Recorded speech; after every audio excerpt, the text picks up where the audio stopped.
Kamu sudah tampil sebelumnya di sini. Kamu tahu aturannya. Jawab setiap pertanyaan dalam 60 detik. Bukankah lebih baik fokus kepada informasi daripada waktu? Kalau nggak mau waktumu ditentukan, lihat video kami yang lain. Video ini jenisnya tanya jawab.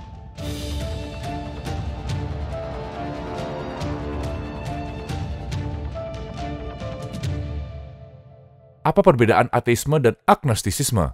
Ada dua perbedaan mendasar. Ateisme tegas soal ketiadaan pencipta. Agnostisisme lebih di tengah soal itu. Dengan mengatakan kita nggak tahu pencipta itu ada atau nggak. Mereka bilang nggak bisa diketahui. Mereka bilang alasan nggak mengetahui karena nggak bisa melihat pencipta secara fisik. Tapi orang percaya banyak hal yang mereka nggak bisa lihat. Contohnya kasih sayang. Semua percaya ada kasih sayang, tapi nggak ada yang melihat bentuk fisiknya. Serupa dengan konsep seperti keadilan, persaudaraan, dan pertemanan. Konsep-konsep ini nggak bisa dilihat, tapi tetap kita percayai. Faktanya, kita semua percaya hal-hal yang tak terlihat. Tapi mereka ragu tentang sang pencipta. Karena itu kita bisa bilang, agnostisisme itu salah. Kenapa? Karena banyak informasi di dunia. Contohnya ketika polisi menginvestigasi, dia mengumpulkan bukti kan? Contohnya dia melihat jejak kaki dan melacak sidik jari. Setelah melihat ratusan bukti seperti ini, dia nggak akan berkata, aku nggak melihat pelakunya, jadi pelakunya nggak ada. Dan bukti ini nggak berarti apa-apa, karena kita nggak mungkin tahu. Yang terjadi adalah dia menyimpulkan secara rasional setelah melihat bukti, lalu baru dapat menemukan pelakunya berdasarkan bukti. Jadi jika ada pengetahuan, ketidakpastian hilang. Kenapa nggak bisa di tengah? Bukankah logis menjawab aku nggak tahu? Nggak, karena sifat nggak hadir begitu saja. Ketika melihat sifat, kita harus menentukan pemiliknya. Contohnya ketika melihat matahari bersinar di atas air laut, sinar itu harus kita tentukan sumbernya. Jadi, sumbernya kita tentukan berasal dari matahari. Kita bilang sinar itu berasal dari matahari, walaupun kita nggak melihatnya. Atau kita menerima sumber seperti matahari ada dalam semua partikel air. Ini bukan sesuatu di mana kamu bisa berposisi di tengah. Serupa, ketika melihat semesta, kita lihat atom ada di mana-mana.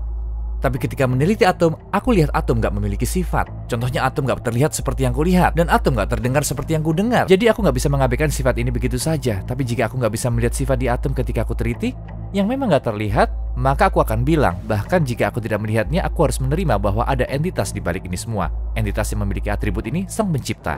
Bukankah agnostisisme lebih adil dari kepercayaan lain? Setidaknya mereka berkata mereka nggak tahu. Kepercayaan lain dengan tegas mengatakan pencipta itu ada atau nggak ada. Kalau kita mau adil, harusnya nggak ada bukti, nggak ada kesimpulan rasional, nggak ada tanda yang terlihat. Baru bisa kita bilang adil. Tapi ketika melihat semesta, kemanapun kita lihat, kita bisa melihat bukti tentang keberadaan pencipta, yaitu Allah. Bukankah masuk akal? Seorang ibu terus memberi anaknya makan, melindunginya, memenuhi kebutuhannya dari kecil hingga dewasa. Ketika anak itu besar, dia bilang, aku nggak melihat kasih sayang secara fisik.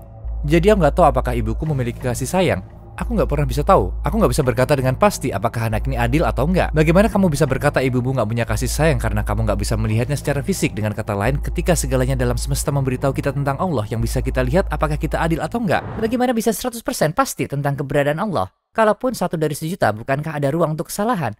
Nggak ada ruang, karena ketika segalanya menunjukkan keberadaan Allah, aku tahu dengan pasti bahwa ada kemustahilan terkait ketiadaannya. Contohnya, kita sudah berbicara tentang keberadaannya. Tahukah kamu kenapa ketiadaannya itu mustahil? Contohnya, kalau dia tiada akan terjadi banyak kontradiksi.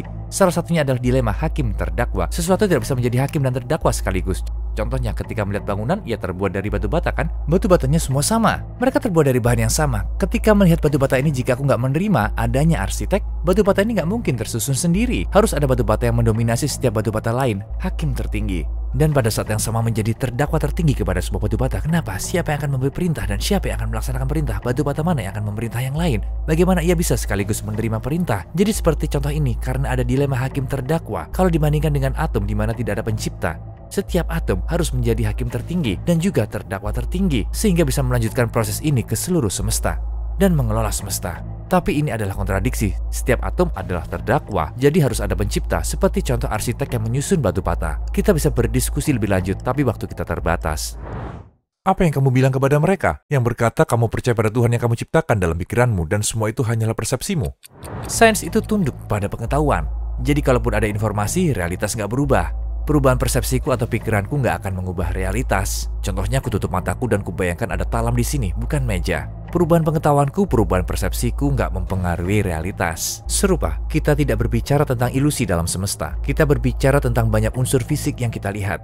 Kita berbicara tentang setiap unsur dalam semesta sebagai bukti adanya pencipta. Tentang persepsi seseorang, dia bisa berkata iya atau tidak dan membayangkan sendiri. Tapi realitas tidak akan berubah, karena realitas bisa diterima semua orang dan dilihat pada semesta itu sendiri. Jadi keberadaan pencipta itu nyata, nggak berubah menurut persepsi seseorang. Pernyataan ini juga nggak jujur, karena orang bisa berkata semuanya adalah persepsi dan bertahan di situ. Contohnya, seseorang mungkin makan ketika lapar, Dia nggak berhenti makan dan berkata lapar hanya persepsi. Serupa dia meminum obat ketika sakit. Dia nggak berkata sakit hanya persepsi, semua ini hanya persepsi. Jadi ketika terkait pencipta, terkait Allah, sepertinya ini adalah trik setan dan orang-orang sedang ditipu. Apakah delusi ketiadaan Tuhan membuat orang keluar dari agama? Membuat orang agnostik? Seperti istilahnya, yang terjadi adalah delusi, bukan dari kehendak seseorang, hanya bayangan pikirannya saja. Nggak berbahaya bagi agamanya, nggak membuatnya keluar dari agama. Kita bisa memberikan contoh, katakanlah ada fans Barcelona. Apakah jika lagu resmi Real Madrid selalu terngiang di kepalanya, artinya dia menjadi fans Real Madrid? Enggak kan? Hanyalah bunyi yang nggak sengaja terngiang terus di kepalanya.